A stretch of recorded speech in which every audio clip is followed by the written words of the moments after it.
दोस्तों, क्या चुनाव आयोग केंद्रीय मंत्री अमित शाह, गृह मंत्री अमित शाह के कामकाज में सूत्रों के हवाले से सवाल उठा रहा है? दोस्तों, सूत्र जो है ना हमारे देश में, अब इन्हीं पर सारी खबरें चल रही हैं। पूरा ऑपरेशन सिंदूर हुआ, खत्म हो गया, सीज फायर हो गया, लेकिन मीडिया में सूत्रों के हवाले से जानकारी चलती रही। और अब नए सूत्र मीडिया को जो जानकारी दे रहे हैं वो भी सूत्रों से मिल रहे हैं। लेकिन इस बार जो सूत्रों ने मीडिया को जानकारी दी है वो जानकारी तो चुनाव आयोग से है, लेकिन उस जानकारी के बाद फजीहत केंद्रीय गृह मंत्री अमित शाह की हो गई है।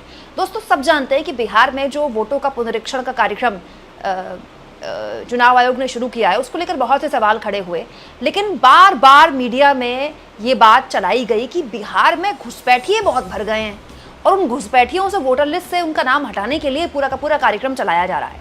और अब उसी क्रम में एक बड़ी जानकारी खूब मीडिया में आज सुबह से तैर रही है, आपने भी देखी होगी अगर आपने टीवी खोला होगा तो। दोस्तों, जो विशेष गहन पुनरीक्षण का कार्यक्रम है, यानी SIR का कार्यक्रम चुनाव आयोग बिहार में चला रहा है, उसको लेकर सूत्रों के हवाले से एक जानकारी शेयर की गई है जो मीडिया में चल रही है। दोस्तों, मीडिया में जैसे आज तक में छपी है, इसके अलावा बाकी चैनल्स में भी ये खबर चल रही है। दोस्तों, इस खबर में बताया गया है कि सूत्र ये बताते हैं कि जो बूथ लेवल अफसर है यानी कि BLOs हैं, उनको बड़े स्तर पर बिहार के अंदर नेपाल, बांग्लादेश और म्यांमार से अवैध रूप से रह रहे बड़ी संख्या में लोगों के यहाँ पर रहने की जानकारी मिली। और अब जो चुनाव आयोग है सबके नाम काटेगा, क्योंकि होना तो यही चाहिए, केवल वो जो भारत का नागरिक है उसको ही वोट का अधिकार है ना। अब दोस्तों, ये खबर क्यों चलाई जा रही है? खबर इसलिए चलाई जा रही है ताकि उस कार्यक्रम को जस्टिफाई किया जा सके जिस कार्यक्रम में लगातार सवाल उठ रहे हैं। लेकिन दोस्तों, ये खबर तो अपने आप में केंद्रीय गृह मंत्री अमित शाह के कामकाज पर सवाल उठा देती है। कैसे? दोस्तों, हमारे देश की आंतरिक सुरक्षा की जिम्मेदारी होती है गृह मंत्री की, और दोस्तों देश के जो बॉर्डर्स हैं उनको सुरक्षित रखने की जिम्मेदारी भी भारत सरकार की होती है। और दोस्तों, बिहार में तो न जाने कब से बीजेपी की सरकार है। बीजेपी नीतीश कुमार के साथ गठबंधन पर सरकार चला रहा है। कुछ वक्त के लिए 2 बार तेजस्वी यादव के साथ नीतीश कुमार ने सरकार बनाई थी, लेकिन बहुताया वक्त नीतीश कुमार 1.5 दशक से ऊपर बिहार में बीजेपी के साथ सरकार चला रहे हैं। और 11 साल से तो स्वयं हमारे मोदी जी विराजमान है PM की कुर्सी पर, और करीब 6 साल से केंद्रीय गृह मंत्री अमित शाह देश के गृह मंत्री हैं।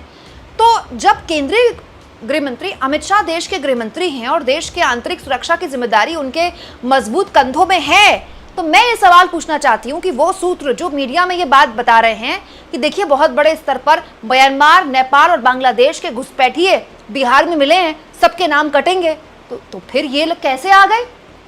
दोस्तों, राज्य में NDA की सरकार, केंद्र में BJP NDA की सरकार, तो फिर ये आ कैसे गए? इनके वोटर ID कार्ड बन कैसे गए? दोस्तों, इसी खबर में लिखा है कि चुनाव आयोग के सूत्र बताते हैं कि 1 अगस्त 2025 के बाद 30 सितंबर 2025 को जो अंतिम सूची है वो प्रकाशित कर दी जाएगी, और इन लोगों के नाम जो घुसपैठिए हैं इनका तो नाम किसी भी हाल में सूची में नहीं होगा, जो कि बिल्कुल सही है। लेकिन मेरे मन में एक और सवाल उठ गया इस सूत्रों के हवाले की जानकारी सुनकर, और वो सवाल ये है कि फिर क्या ऐसे घुसपैठियों के पास वोटर ID कार्ड भी होंगे? अगर वो रह रहे हैं तो क्या उन्होंने वोटर ID कार्ड भी बना लिए? कैसे बना लिए? पहली बात तो ये घुसे कैसे भारत में? गृह मंत्री अमित शाह कर क्या रहे हैं? पिछले 6 साल से जिस कुर्सी पर वो बैठे हैं, क्या वो देश के बॉर्डर्स को सुरक्षित नहीं रख पा रहे हैं? दोस्तों, बिहार कोई पहला राज्य नहीं है जहां से दूसरे देशों के बॉर्डर लगते हैं। पश्चिम बंगाल से लगते हैं, असम में लगते हैं, लेकिन जो बॉर्डर की सुरक्षा होती है वो केंद्र सरकार की जिम्मेदारी होती है। उसमें BSF जैसी अलग अलग एजेंसियाँ होती हैं, अलग अलग राज्य में अलग अलग एजेंसियाँ होती हैं। वहाँ पर राज्य की पुलिस का कोई रोल नहीं होता। क्यों? क्योंकि वो देश की सुरक्षा का मामला है। तो बड़ा सवाल ये है कि जिस देश में 11 साल से प्रधानमंत्री मोदी स्वयं PM बने हुए हैं, जिस देश में 6 साल से अमित शाह स्वयं गृह मंत्री बने हुए हैं, उस देश की आंतरिक सुरक्षा और वहाँ के बॉर्डर्स में इतनी बड़ी हिलाहवाली कैसे हुई कि ये लोग जो कि म्यांमार से आए हुए हैं, जो बांग्लादेश से आए हुए हैं, जो नेपाल से आए हुए बिहार में रह रहे हैं? और दोस्तों, उससे भी बड़ा सवाल ये, क्या इनके पास वोटर ID कार्ड भी था? तो फिर इनके पास वोटर ID कार्ड कैसे था? क्योंकि वोटर ID कार्ड तो चुनाव आयोग बनाता है। क्या इन्होंने अपने आधार कार्ड बनवा लिए? कैसे बनवा लिए? क्योंकि आधार कार्ड तो ऐसे बनता नहीं है, आंखों की पुतलियां चेक होती हैं। आधार कार्ड बनाने का एक पूरा प्रोसीजर है ना, और वो आधार कार्ड अगर बन रहा है तो फर्जी बन रहा है, तो इसके लिए कौन जिम्मेदार है? किससे सवाल पूछे जाएंगे? सरकार से पूछे जाएंगे ना, राज्य की भी केंद्र की भी, दोनों जगह NDA की सरकार है। दूसरा, अगर आपके अपने प्रदेश में घुसपैठिए घुस रहे हैं तो इसके लिए कौन जिम्मेदार है? यहां भी आप ही सवाल का जवाब देंगे, क्योंकि राज्य में भी आपकी सरकार है, केंद्र में भी आपकी सरकार है। अजीब बात देखिए दोस्तों कि इस पूरी स्थिति में अगर वाकई में मैं मान कर चलती हूं कि इन सूत्रों में सच्चाई होगी, मैं मान ही नहीं रही कि सूत्र गलत है, तो ये तो और खतरनाक है। तो क्या इन लोगों ने 2024 के लोकसभा चुनाव में वोट डाले? 2024 के लोकसभा चुनाव में, क्योंकि चुनाव आयोग के हिसाब से बिहार में जो पूरा वोटर लिस्ट है उसमें गड़बड़ है, उसको चुनाव आयोग सही नहीं मानता ना, तभी तो ये रिवीजन की जरूरत है। नहीं तो दोस्तों फरवरी में तो अपनी लिस्ट इशू कर चुका था चुनाव आयोग। चुनाव आयोग ने अपनी वोटर लिस्ट को कट्टम कुट्टा कर दिया, मानने से इनकार कर दिया और कहा कि हम दोबारा से SIR कराएंगे, पुनरीक्षण कार्यक्रम चलाएंगे।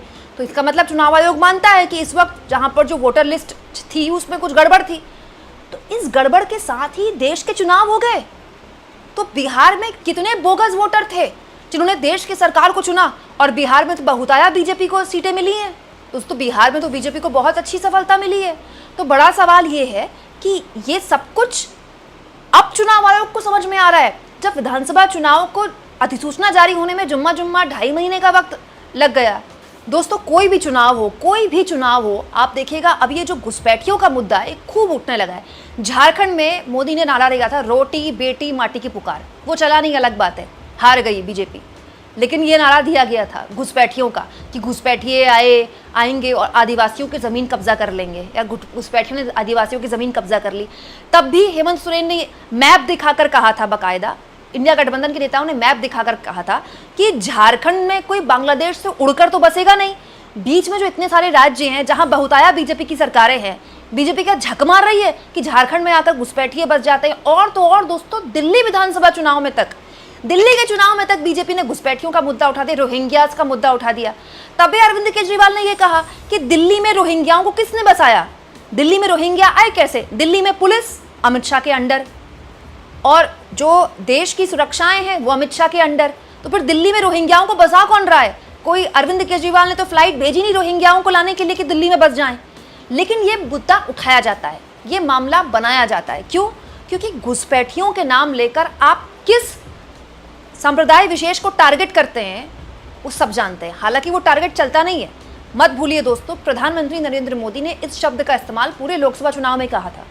पूरे लोकसभा चुनाव में कितनी निंदा हुई थी मोदी की, लेकिन वो नहीं चला ना 300 पार का नारा चला, ना 400 पार का नारा चला, अंत में 240 पे आकर रुक गए। ये घुसपैठियों का नारा चलता नहीं है, लेकिन खबरें चलती हैं। वो भी कैसे? सूत्रों के हवाले से। क्यों? क्योंकि ये जो SIR चल रहा है बिहार में, इसको लेकर इतने गड़बड़ की खबरें आ रही हैं, और ग्राउंड पर उतरे चाहे वो यूट्यूबर्स हो, चाहे इंडियन एक्सप्रेस जैसे अखबार हो, उन्होंने इतने खुलासे कर दिए हैं कि बस आपको कैसे भी करके बताना है कि ये जो एक्सरसाइज है ये इतनी ज़रूरी है कि अगर ये ना होती तो ये हो जाता।